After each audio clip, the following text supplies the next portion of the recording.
Global Socialpreneurs is brought to you in part by Positive Talk Radio, KKNW 1150 AM in Seattle. Check them out at www.positivetalkradio.net. Welcome to Global Socialpreneurs, a one-of-a-kind talk show showcasing expert social entrepreneurs. Learn their stories and their secrets to creating a sustainable impact. Now, here are your hosts, social entrepreneurs Ann SCOTTLIN and SHAMETRIA Gonzalez.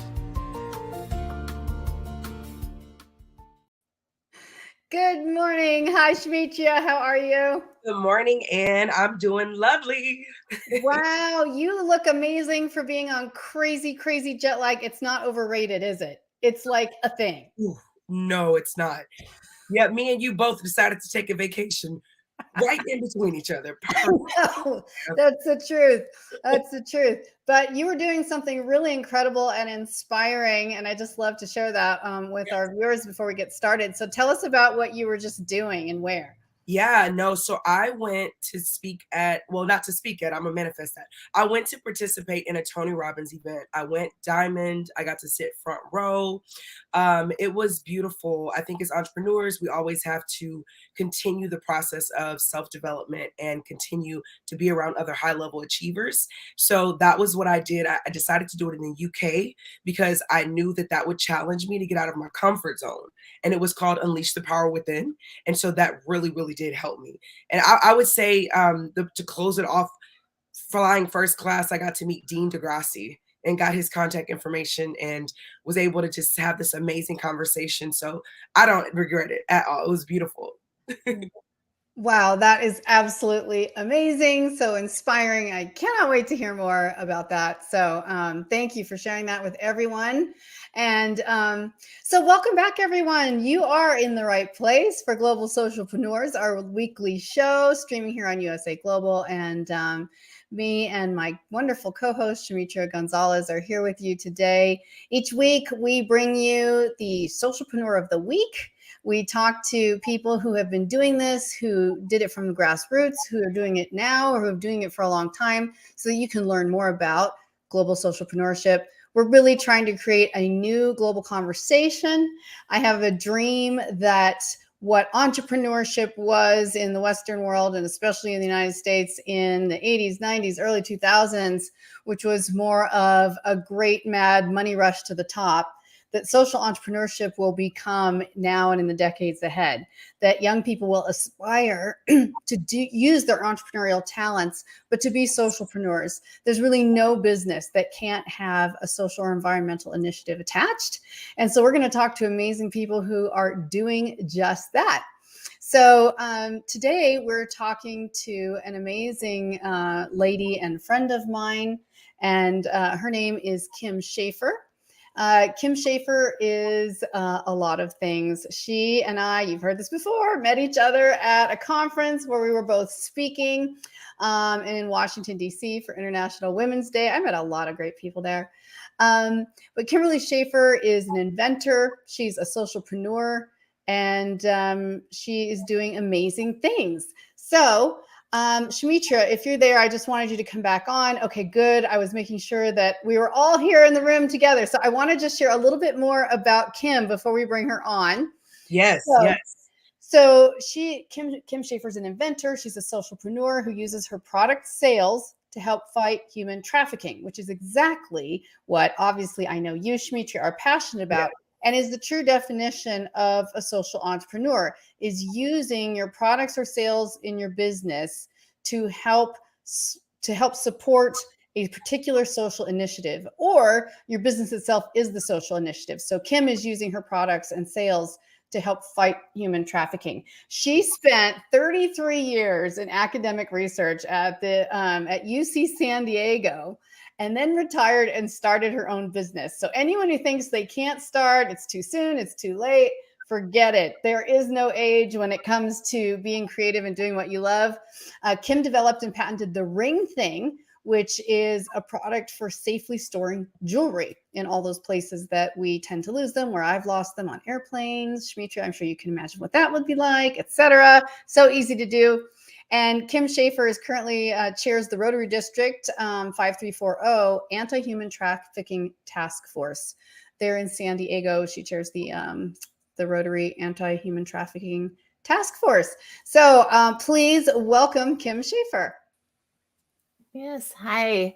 Hi. Good morning. And thank you both so much. I'm just really honored to be here. And I wanted to tell you both how inspiring you each are. And I think what you're doing with this initiative is incredible. So thank you on all counts. And thank you for having me. You're welcome, Kim. I couldn't wait to get you on the show. I'm literally talking about you. And Anne's like, yep, that's the same Kim that we both know. So I'm like, oh, thank you. Yeah, no, that was so perfect. So perfect. So, and thanks for being here. Pacific Coast time, early in the morning today for you, Kim. And, so let's just jump right in. We've got, about 25 minutes to talk about what you've been doing and your social entrepreneurship.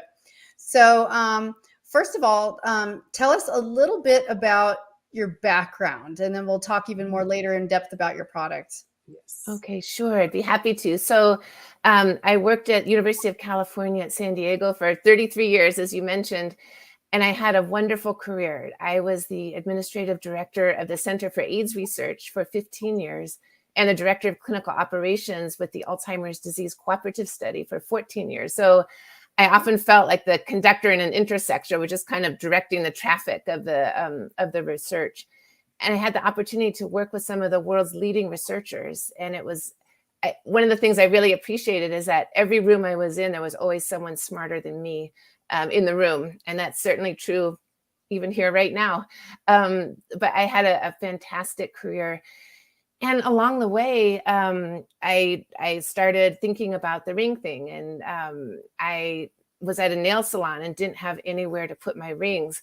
And we can talk more about that later. But I make that point that in my last 8 years at the university, in my off time, I was working on developing this product. And so it was nice to have that break of really high pressure academic research center work. And then in the evenings and on weekends, as I could, just to work on my own project. And it took a long time, but it all came together.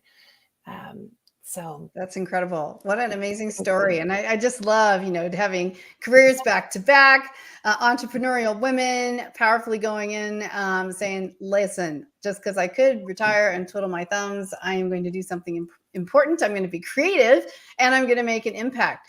So tell us a little bit about the Rotary trafficking organization that you chair and what that does.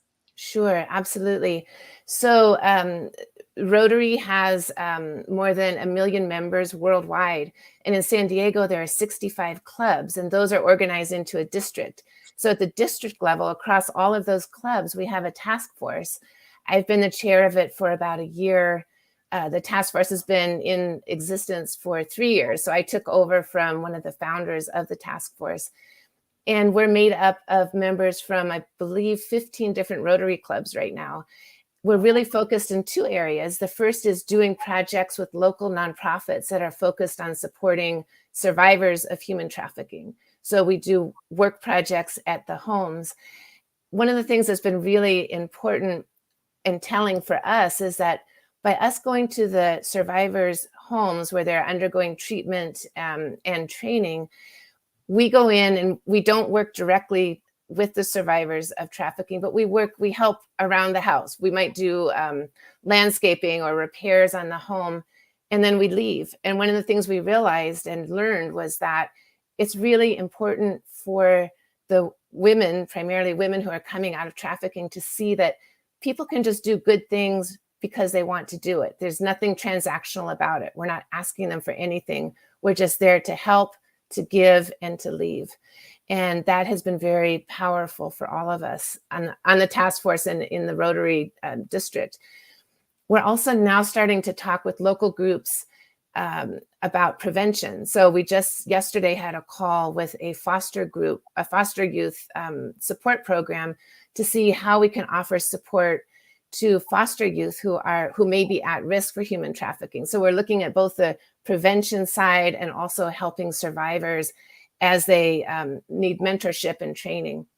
I'll also add that our district is very involved in financial mentoring and has a mentoring program for the women going through programs to learn how to balance a checkbook. How do you think about your finances? Because they may have never had mentoring on that. So it's really mentoring them in a hopefully very meaningful way. No, and that is beautiful. I'm sorry. Thank you so much. That is so beautiful. I really have so much admiration for you and for the things that you're doing. Of course, you know, everyone knows my story if they've been watching the show. As a survivor, the things that you just spoke about of doing stuff and not making it transactional, that's beautiful. And the fact that you have this organization like the Rotary Club, who has such a strong foundation that is supporting this cause, that is even more beautiful. So just thank you for that. I just hold space right now to say thank you for that work that you're doing. And when it comes to being a social entrepreneur, a lot of people think that they have to start a not-for-profit or they have to do something that is out of their way or make, like, I see that you found a way to do your work, do your projects, and then get with an organization that's already supporting survivors and just be there. So I think that in the midst of doing those different things, that your service, it isn't taking anything away from you. So if you have, do you have any advice for entrepreneurs that are looking for a way to get in and help? Or how did you find the Rotary Club? Like, what was that process like for you? Yes. Well, first of all, thank you. Thank you. And I really admire the work that you're doing as well. So thank you for that. I've been a Rotary member since about 2013, and I first started getting interested because of the international projects. And I went to Tanzania with my father to work on some of his Rotary projects with clean drinking water in the Kilimanjaro area. And so that's what really got me intrigued. And then I went to the International Rotary Conference in Hamburg in 2019, and they had a whole panel section for multiple days on human trafficking. And they had women talking who may have been trafficked from West Africa into Europe under the guise of an educational scholarship. And they got to Europe and then were actually trafficked, and there was no educational scholarship. Or there was a mother whose daughter was targeted by a gang on the East Coast, and she talked about that whole experience and the fear that their family lived in and what they had to do to get their daughter back. And so all of that really spoke to me. And then I started learning more about trafficking in San Diego. And in San Diego, our county alone, it's an $800 million a year business. Wow. And it's really a problem. And one of the things that we're educating Rotarians about throughout the county is often because we're right on the border with Mexico, many people here assume that the women who are trafficked are coming across the border, and it's not true. About 80% of trafficking is done with local San Diego young women and men.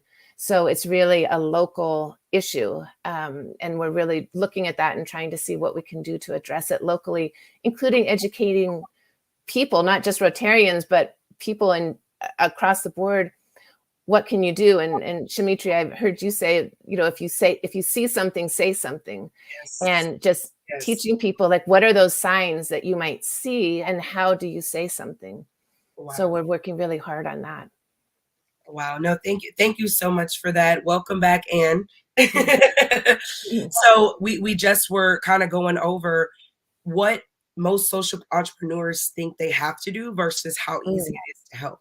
She, like Ann, most of the time, like people that we've talked to, and Kimberly, they don't really understand what social entrepreneurship is. So they'll think that they have to start a not-for-profit or do something like that. And Kimberly is literally saying, I went and was just joining the Rotary Club, and they had this initiative, and it felt called to my heart. And we show up, we work collaboratively with other not-for-profits in order to make this work.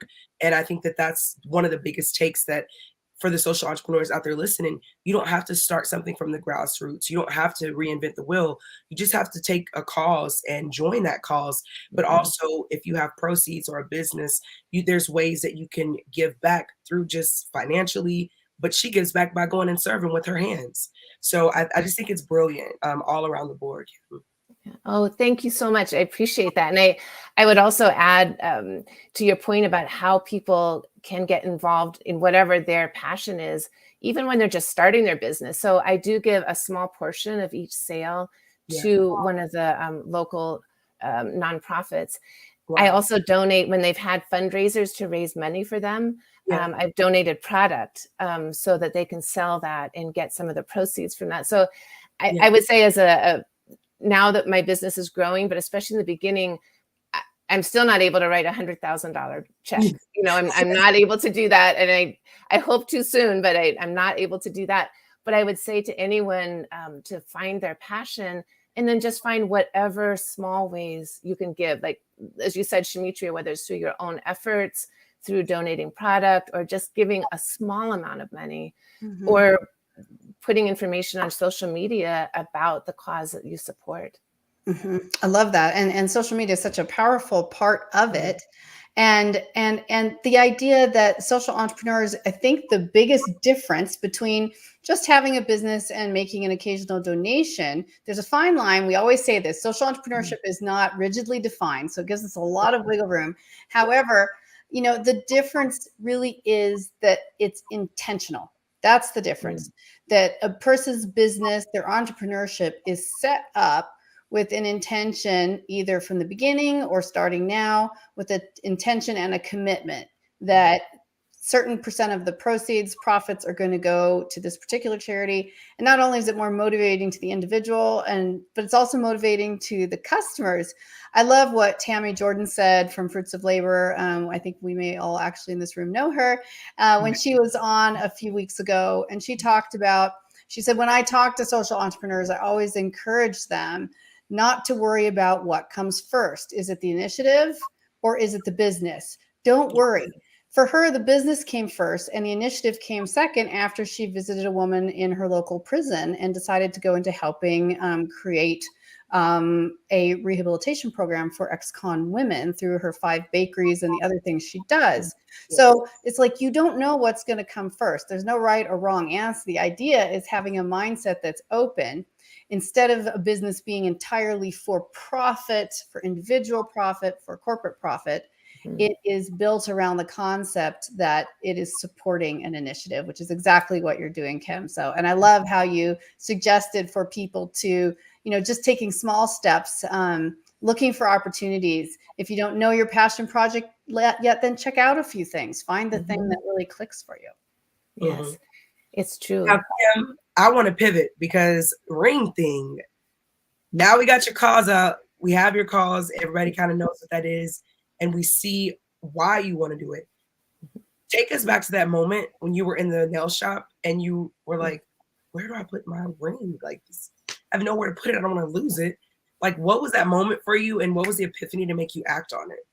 Yeah, well, yes, thank you. It was, it's funny because even though it was a long time ago, now it was 10 years ago, I still remember that moment when I just, you know, I would go to get manicures pretty regularly, and I was always taking my rings off and stuffing them in my purse, or sometimes laying them on the manicure table, but there was no organized place to put them. Occasionally there might be a small bowl, but that would be it. And also with the small bowl, everybody can see your ring. And I was concerned about that. So I just thought there has to be a way. There has to be a way. And I was thinking about it. And my very first model of the ring thing was made out of paper towel, like an origami. And I just folded it up in the way that I had in mind and came up with the shape. And I thought this would be great. And when I would look around the nail salon, I'd say, everybody here needs one.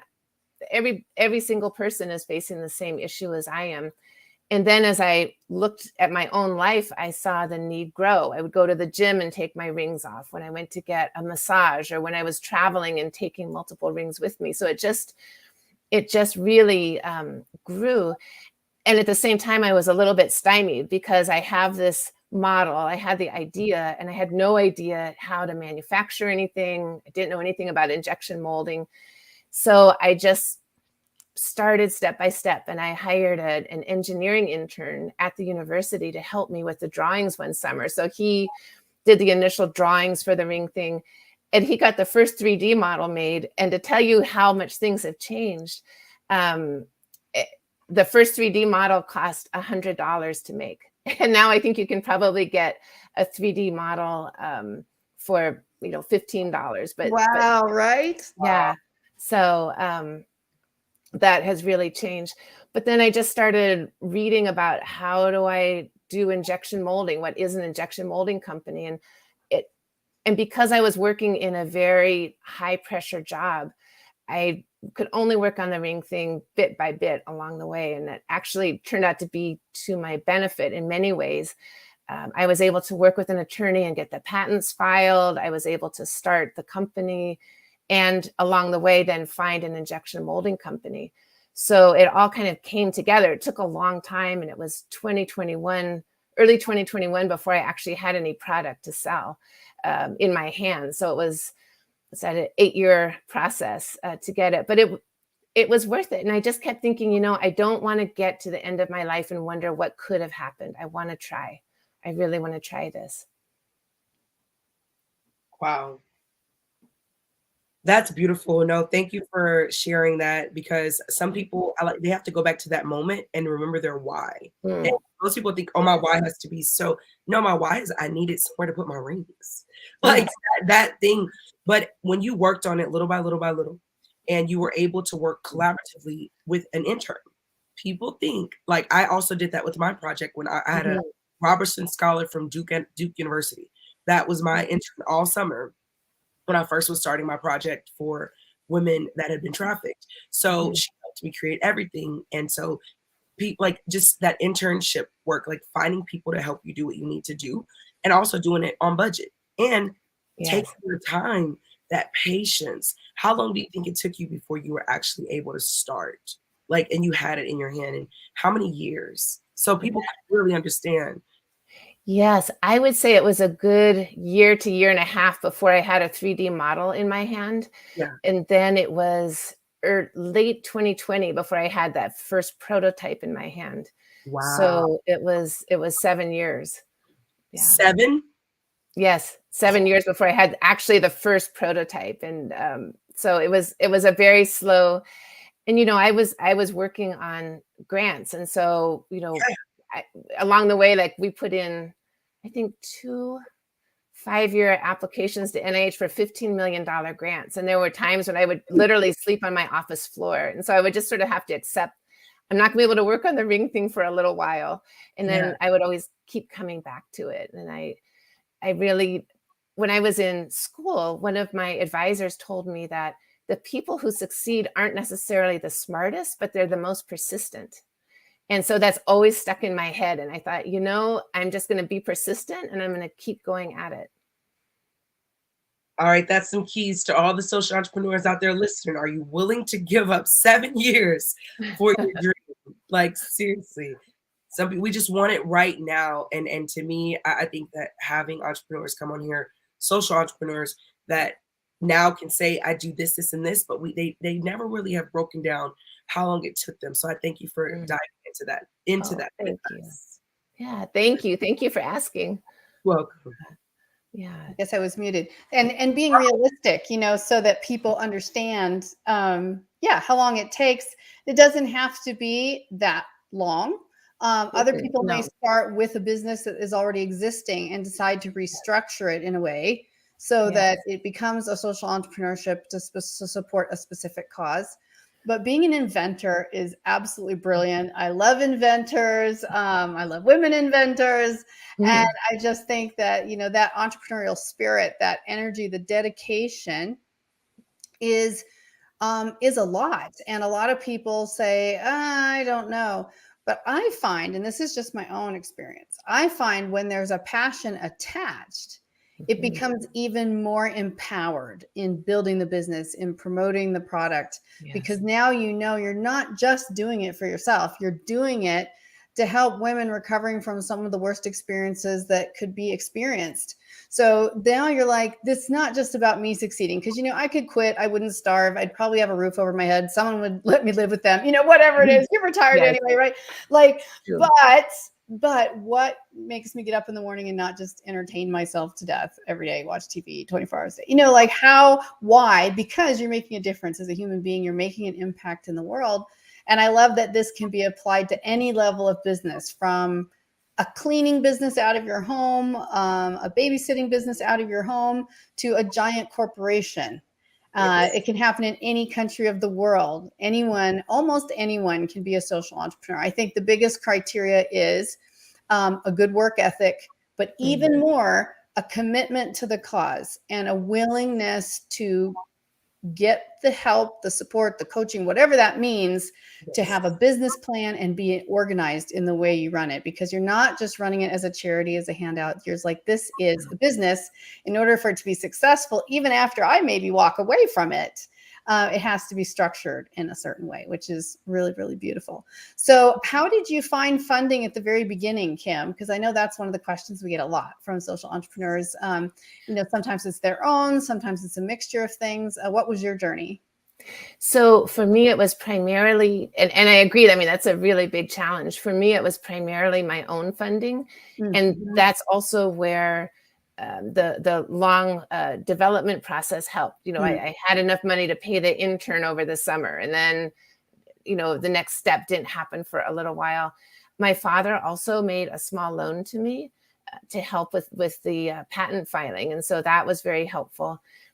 Otherwise, it's, and I have had a couple of friends who have supported things. Like I worked with an influencer, and there was a pretty hefty fee for that. And so one of my friends volunteered to pay that cost. Wow. So I did have support from friends along the way. Primarily, it's been my own money, but I'm very grateful for the support that I've gotten. That's incredible. Because that's one of the first things we talk about too, which is whether it's crowdfunding in a formal sense through platforms, or whether it's by reaching out. The very first steps of the most successful socialpreneurs and entrepreneurs I know usually has been friends and family reaching out. And I have another question for you. It's not quite related, but what has been the most fun of all the hard work in this business journey for you? Yeah, thank you. That's a great question. I would say a couple of things. For me, the initial great feeling was holding it in my hand and saying, wow, this in my hand is what I had envisioned in my head. And I was very fussy about the parts. I'm very fussy about the clip, the clasp that you clasp it to things with. I probably got 40 of them to sample until I landed on one. And the separator disc, every piece I was very fussy about. And so when I finally got it, I say, this is incredible. It jumped from my head to my hand. This is great. I would say the other fun part has been learning. I love going to the injection molding company and seeing the machines and just learning about that whole manufacturing process. It's so different from the science that I grew up with, I would say, in my career. And then the last thing has just been seeing other people use it. I, work out at a boxing gym, and my coach is a former world featherweight champion, Tiger Smalls, and he uses his ring thing, and some of the fighters there. And when I get stories from people and see how they've used their ring thing, just knowing that other people like it and use it and it's helpful has been great. So I would say those are the most fun things that have happened. Now, I heard you mention something I haven't heard anyone else mention, and this is my secret sauce. Influencers. Like, if you have a product, you have a service, paying an influencer to promote that and getting that ROI, how was that for you? And why do you suggest that other entrepreneurs use that as a form of marketing? Because honestly, I haven't heard anyone else say that that's something that they've used. And it just reminded me of how good of a tool that is. Yes. Thank you. I agree. And I've done it a couple of different ways. I would say the woman who I paid was fantastic. She put up TikTok video, a couple of Instagram videos, and she at that time had about 60,000 followers. And now I believe she's up to 200,000. And so she's very successful. So that was just helpful getting the word out and allowing me to then repost those things. And, part of my journey has been learning about social media. That's been, I'm not an expert at it, and I'm learning. And so, especially early on, it was helpful to work with an influencer who does know how to do those things. I've also worked with influencers and reached out to them and sent them ring things, and then for free. And then they in turn do some posts for that.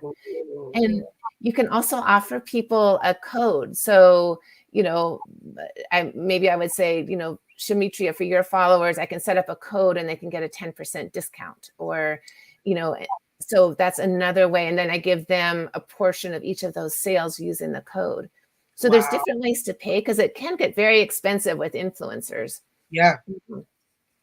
So, but I would say it's been very worth it. And partly on my journey of learning, it's been very helpful to see how they do things. Wow. And pardon me. Anne normally asks this question, so I'll chip in on this one. Pardon me. You do Ring Thing. You served 33 years in your education. You waited 7 years while working to create Ring Thing. You chair the Rotary Club. You're a businesswoman, an entrepreneur, social entrepreneur. You also serve with your hand and your time. How do you take care of yourself in the midst of all of that? And what's one advice that you would give to other social entrepreneurs that are doing all of these things and trying to maintain sanity? Oh, that's such an important question. I'm really glad you brought that up. And I have been learning about that also. I can't emphasize self-care enough to people. It's so easy. And I have fallen victim to this too, where I look and say, oh, I can't go work out because I've got to do these 5 things. I've got to get out this shipment, or I've got to do this. And I always suffer for it. So I would say, whether it's, sometimes I get up early in the morning.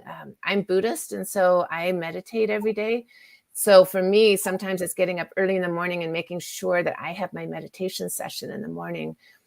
I'm lucky that my boxing gym is a 7-minute drive from my house. So I really feel like I have no excuse not to get to class. I can get there very easily and get home.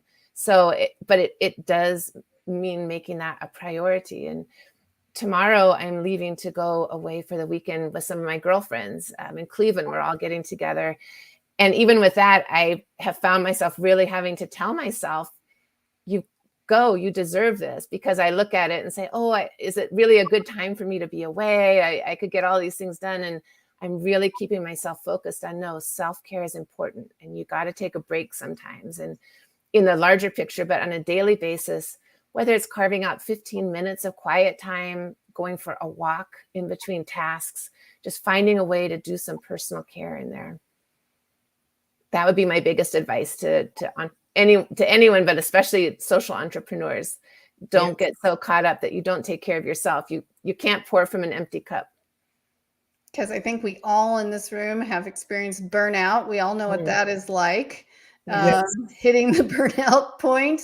And, occasionally there's that emergency, that once in a year opportunity you have to push through. But structuring in and taking care. When I got back from Milan a few weeks ago, it's so hard for me to unplug from work. It's just because I love working. But what I unplugged pretty well on that trip. And one of the things that I came home with was, the work is important, but really enjoying life, reveling in the moment, hearing the birds sing, breathing the fresh air, like being alive. My life could be much simpler and I could be just as happy. So let's not lose ourselves in the moment. We never know if we'll have the gift of tomorrow. So let's follow the dream, and let's also live our joy, because I think one of the big important things for me around entrepreneurship, and especially around social entrepreneurship, is leading by example. And, we have seen these example of, the Mark Zuckerberg and all these people, right, who used to do the 22-hour days. And we've seen that model and we've seen it be successful, but it's not sustainable. And it also can be really detrimental. And what we want to teach, like you're saying, Kim, getting in that meditation, getting in your exercise, taking care of yourself. What we want to teach is a long-term sustainable path to this as a lifestyle, social entrepreneurship as a lifestyle that we can lead our coworkers, the younger generation, any people to follow and say, and part of it is taking care of yourself. So I always love it when SHAMETRIA reminds us to ask that question. Thank you, SHAMETRIA. Yeah, it's an important one, and it's easy to overlook. And and especially as social entrepreneurs, while we're giving to other people and our cause, it's also important to give to ourselves. you know, Yeah. and just keep that in mind. Brilliantly said, and takes me to one of my most important comments of all time. No, in the social entrepreneurship conversation, which is this is one of the things that sets us apart in some ways from traditional nonprofits, which is you're allowed to profit. Now, we're not trying to buy yachts and planes for ourselves. We're saying I get to live a comfortable lifestyle in a reasonable way, in a safe place. And then I also get to use these profits to support my area of passion and really make an impact in the world. But the difference is it's a win-win. It's win for you because you get to increase your profits. It's win for your customers because they get to support someone who is supporting incredible social initiatives. And it's a benefit for the social initiatives because they're benefiting in the end, and all those individuals who you may never even see face to face, but who you've touched through your dedication and hard work. Well, I just want to let us know that we're wrapping up here in the last minute or two. Any final questions for Kim, SHAMETRIA? Well, I would say just a final comment to all of our social entrepreneurs that are listening out there. I met Kim and Ann because we showed up in the room at a conference called Her Story Circle. And all of this right now that you see was from us showing up in the room and putting our stories out there and connecting and following up. And this is social entrepreneurship. Us coming together and collaborating, connecting, talking, to be able to be in this room to serve others. That's also an act of it. So never stop learning, never stop growing, and never stop showing up in the room, because you never know who that one or two people may be that can help you to get on the journey or stay on the journey that God has called you to do. So that's literally a reflection of what we're doing here right now. 3 complete strangers that met each other and decided to work together in collaboration. So I just want to honor this moment. Thank you. Thank you so much for that. And we want to let everyone know you can look in the notes here on the show to find out more about the Ring Thing, to help support efforts fighting against human trafficking, to help support our social entrepreneur Kim in her journey to make an impact and make a difference and see an incredible product. So go over to her website or the Ring Thing and find out how you can get involved. It's great. And you know, maybe your social entrepreneurship can even link up with Kim's, and it can be a win-win. You know, maybe you're in the jewelry business and this is something that you can integrate into your business and also then be specifically supporting a cause. So always thinking outside the box. That's who we are as social entrepreneurs. Kim, thank you so much for being here. Truly such a lovely gift of your time, your energy, your amazing sweetheart, and your strong back that does all the heavy lifting in your business. Sometimes literally. So thank you for being here. Thank you all of you who joined us today. We're here. We stream every week here on USA Global TV at 12 p.m. Let's see. Yes, 12 p.m. Eastern. I always got to make sure which zone am I in today. 12 p.m. Eastern, 9 a.m. Pacific.